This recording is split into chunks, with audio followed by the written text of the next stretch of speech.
lakini kikubwa zaidi ambacho nilicho nataka kuhusieni nyinyi, sikukisema katika darasa zangu hizi, kuna nukta muhimu niliacha kwa sababu ya wakati, kwa nitaizungumza kidogo hapa kuwa nasihi na kuinasihi nafsi yangu. Hizi nafsi zetu hizi zina kijidude fulani hivi, inna an-nafsa la ammaratun bis-su'i illa ma rahima rabbi. Nafsi siku zote huwa ina tabia ya kuchokoa na kuamrisha uovu, ina tabia kibaya hivi. Nafsi yako inaweza kukuonyesha kwamba kwani lazima mimi niungane na wenzangu bwana, mimi naweza kufanya peke yangu, au mimi nikiungana nao wale nitaonekana vipi, sitaonekana fadhila za mtu fulani, afadhali nikae peke yangu mimi hivi, yani ukajiona kwamba wewe waweza peke yako. Si hivyo, ni nafsi yako mbaya inakwambia namna hiyo. Ingieni kwa pamoja, shikamaneni katika kupeleka hili gurudumu mbele. Kuna vitu vingi vinavyotokea kuwagawa watu, ubinafsi, ukabila, umiji, ambavyo sisi katika dawa yetu tunavipiga vita kwa sababu ndio uhizbia wenyewe. Ukishambagua mwenzako kwa sababu ya kabila yake, wewe ni hizbi. Simwajua hivyo? Uhizbia ni ile mtu kutaasabu na kabila lako. Yule bwana sio hivi, wakawa wambagua hilo, wajenga alwala walbara kwa sababu ya kabila. Kwetu sisi ni mwiko jambo hilo, halifai. Sasa tahadhari sana na jambo hilo. Mbona pale kaingia mtu fulani, mtu wa kwetu pale hayupo kabila yetu, pale watu wa kabila fulani.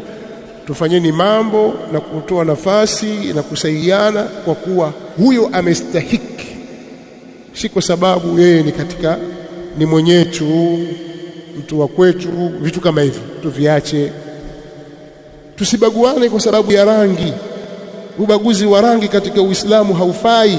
Ndio maana Mtume sallallahu alaihi wasallama akakemea sana, akasema da'uha fa innaha muntina, acheni huo ubaguzi kwa sababu ni uvundo, ni kitu chenye harufu mbaya kabisa kuliko mzoga. Msibague watu kwa sababu ya rangi zao, kwa sababu ya kabila zao, jambo hilo halifai.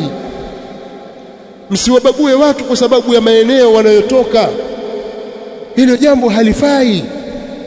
Kwamba yule atoka kusini, yule atoka kaskazini, yule atoka sijui mjini magharibi, yule sijui anatoka Pemba, yule atoka huku, ukambagua. Atoka mjini, atoka shamba, atoka bara, sio atoka Kenya. Msibaguane kwa jambo hilo. Kama jambo hilo litakuwepo baina yetu, itakuwa sisi hatuja kijua tunachokilingania. Tunakuwa kama mathali al-himari yahmilu asfara, mfano wa punda aliyebeba mzigo wa vitabu, hajui kumeandikwa nini. Hatujui tusema nini sisi. Sisi tulingania da'wa salafia inayopiga vita uhizbia. Salafia ni dhidi ya hizbia. Sasa wewe waleta kuonyesha kwamba hujafahamu kwamba hii da'wa salafia imelenga kwenye lipi. Tuacheni tabia hizi. Inawezekana mtu amekulia kwenye jambo hilo, kalelewa hivyo, ikawa lugha zake ni hizo za kibaguzi, lakini kwa kusoma ilmu na kujitaalamisha, vitu kama hivi vinaondoka. Kwa kunasihiana vitaondoka. Lakini pia tusomeshane sana suratul Hujurat. Suratul Hujurat imeeleza kila kitu katika miamala yetu, vitu ambavyo vitapelekea kuuvunja udugu wetu na kuudhoofisha, vitu kitakavyopelekea kuleta uhusuma kati yetu. Ukiisoma suratul Hujurat, kwanza imeasisi katika msingi wa kumtii Allah na mtume wake na kutanguliza yao mbele, lakini pia kumheshimu mtume sallallahu alaihi wasallam na kuheshimu sunna zake, lakini pia namna ya upokeaji wa habari na taarifa na kuzifanyia kazi. Imeeleza Qur'an suratul Hujurat. Tukianza kuifafanua suratul Hujurat, kuna mambo mengi sana. Tunaonekana kwamba jamii yetu inahitajia jambo hilo. Kwa ni vizuri tukasomeshana, tukapeana maarifa na fawaidi zilizomo katika sura hii na nyinginezo katika ayati za Qur'an.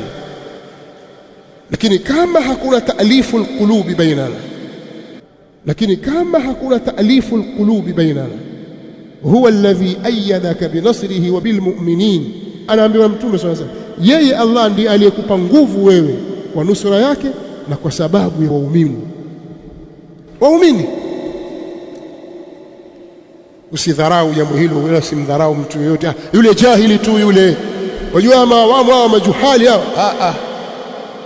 Kila mmoja awe katika nafasi yake, apewe heshima yake, na wewe usitaki kuwa kimbelembele katika mambo ambayo yako juu ya umri wako na elimu yako. Muhadhara wa Sheikh Abu Musa una mafunzo juu ya hili pia. Watu kuona kiherehere, mtoto mdogo ataka kuzungumza mbele ya watu wakubwa. Si mnajua kisa kile cha maswahaba wale watatu, nani Muhayyisa wa Huwayisa na Abdullah na Abdurrahman. Hao wanne aliuawa alikuwa ni Abdullah. Walikwenda huko Sham, huko akauawa mmoja. Yule Abdurrahman ni ndugu yake yule Abdullah aliuawa. Sasa akatoka Muhayyisa na Muhawisa na Huwayisa na huyu Abdurrahman wakaenda kwa Mtume sallallahu alaihi wasallam. Abdurrahmani ni mdogo ukilinganisha na hawa, lakini aliyeuawa ni shakiki wake, ndugu yake baba mmoja mama mmoja. Hawa wengine wawili ni ibn ammi zake, cousin zake, lakini ndio wakubwa. Sasa kufika kwa Mtume sallallahu alaihi wasallam, ile huzuni na ile haraka yule mdogo akazungumza, kakaangu, ili Mtume sallallahu alaihi wasallam ametulia, kabir. Tafsiri yake aanze kusema mkubwa, mkubwa ndio aanze kusema. Sawa, pengine una maelezo wewe, una hiki, lakini mkubwa katika nyinyi ndio aanze kusema, alete taarifa. Alikataa habari ya yule mdogo, kweli akanyamaza, mkubwa akazungumza. Tukienda na utaratibu huu, tukawa tunajengeana heshima, kila mmoja anamuona mwenzake ni bora kuliko yeye, tukaheshimiana, jambo letu litakwenda vizuri, litabarikiwa. Itakuwa si tute maeneo mengine ya kufanya shughuli zetu. Hapana, tutoshe hapa, kwa sababu watu wataka ilmu, wataka haki, wanataka adabu, wataka heshima. Ndicho wanachokitaka watu. Tukienda namna hiyo tutafanikiwa biidhnillahi alkarim.